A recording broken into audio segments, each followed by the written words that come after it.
Bienvenue à l'ULB. Tervetuloa. Welkom aan ULB. Bienvenidos. Willkommen am ULB. Herzlich willkommen. Bienvenidos. Добро пожаловать в ULB.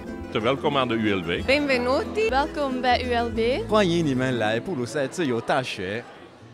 La langue, ça évoque évidemment l'universalité de l'enseignement universitaire.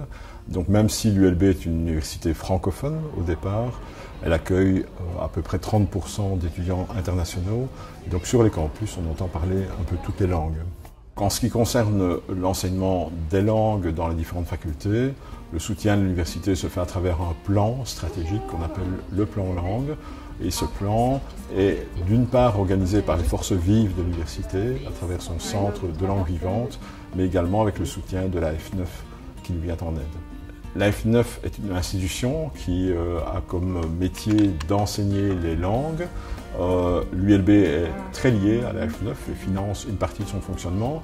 C'est une institution ouverte à l'extérieur, mais à laquelle nos étudiants ont accès privilégié, notamment dans le cadre de remédiation dans les différentes langues. Les langues étaient déjà très développées à l'ULB et donc l'ISTI rejoignant l'ULB, nous allons donc avoir un pôle de 19 langues sur Bruxelles, c'est quelque chose d'inédit mais qui est finalement inscrit dans l'histoire dans la mesure où Bruxelles est, après New York et Genève peut-être, la ville du monde où vous avez le plus d'organisations internationales. Donc c'est un regroupement qui me paraît logique et qui ne peut présenter que des avantages.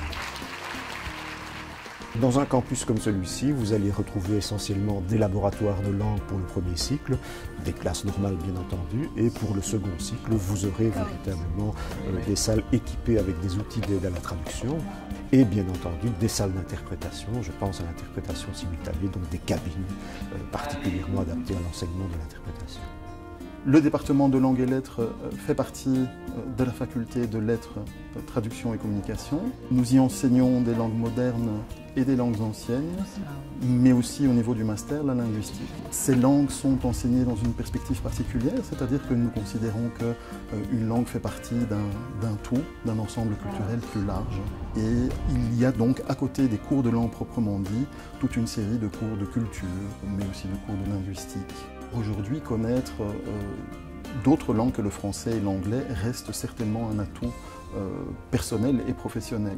Nous les formons pour les plus grandes organisations internationales, par exemple la Commission européenne, l'OTAN, l'ONU, l'UNESCO et bien d'autres encore. Apprendre une autre langue, c'est just great.